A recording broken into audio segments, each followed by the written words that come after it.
তো আজকে রান্না করব এই মাথা কাটা মাছটা। হ্যালো এভরিওয়ান, আমি সানিয়া। আর আজকে বাজার থেকে আব্বু এই মাছটা পরিষ্কার করে বেছে কেটে নিয়ে এসেছিল। আর মাছটার কিন্তু সত্যিই মাথা কাটা ছিল না, কারণ মাথাটাও আলাদা করে কেটে নিয়ে এসেছিল। ও তারপরে বাড়িতে আমি পিস করে ভালোভাবে লবণ মাখিয়ে পরিষ্কার করে নিয়েছিলাম। লবণ মাখিয়ে মাছটা পরিষ্কার করলে মাছের আষ্টে গন্ধটা অতটা থাকে না। আবারও নুন, হলুদ আর সর্ষের তেল দিয়ে ভালোভাবে মাখিয়ে নিলাম। তেলটা দেওয়ার কারণ হচ্ছে যখন মাছটা ভাজবো তখন তেলটা অত ছিটকাবে না, তাই। এদিকে তেলের মধ্যে ভালোভাবে উল্টে পাল্টে মাছগুলো আমি লাল লাল করে ভেজে নিয়েছিলাম।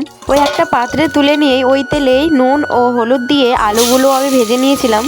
আলুগুলো ভালোভাবে ভেজে তুলে নিয়ে আবার ওই তেলে দিয়ে দিয়েছিলাম কালো জিরে ও তেজপাতা। কেটে রাখা পেঁয়াজ দিয়ে ভালোভাবে নেড়ে চেড়ে একটু লাল লাল হয়ে এলেই ওতে দিয়ে দেবো লবণ, আদা রসুন বাটা দিয়ে ভালোভাবে নেড়ে চেড়ে নিয়ে দিয়ে দেবো বাকি মশলাগুলো, যেমন হলুদ গুঁড়ো, লঙ্কা গুঁড়ো, জিরে ও ধনে গুঁড়ো দিয়ে ভালোভাবে নেড়ে চেড়ে তারপরে দিয়ে দেবো আমি কেটে রাখা টমেটোগুলো। অল্প অল্প জল দিয়ে টমেটো ও পেঁয়াজের সঙ্গে ভালোভাবে কষিয়ে নিতে হবে। তারপর মশলার তেলটা ছেড়ে এলেই আমি ওতে দিয়ে দেবো ভেজে রাখা আলুগুলো ও আলুগুলো ভালোভাবে নেড়ে চেড়ে আমি ঝোলের জন্য দিয়ে দেবো পরিমাণ মতো জল। আর জলটাও ভালোভাবে ফুটে এলে আমি ওতে দিয়ে দেবো ভেজে রাখা মাছগুলো। আর মাছের মধ্যে যে তেলটা ছিল সেই তেলটাও। তারপরেই আলুটা সিদ্ধ হয়ে গেলেই আমি দিয়ে দেবো ওর মধ্যে অল্প গরম মশলার গুঁড়ো ও গরম মশলা গুঁড়ো দেওয়ার পর ভালোভাবে নেড়ে চেড়ে নামিয়ে নিলেই তৈরি আমাদের মাছের রেসিপি। তো এটা কি মাছ ছিল অবশ্যই তোমরা কমেন্টে জানাবে। তো আমি এখন খাই, আর তোমরা যদি কোনো নতুন রেসিপি জেনে থাকো তো আমাকে বলো, আমি বানানোর চেষ্টা করব।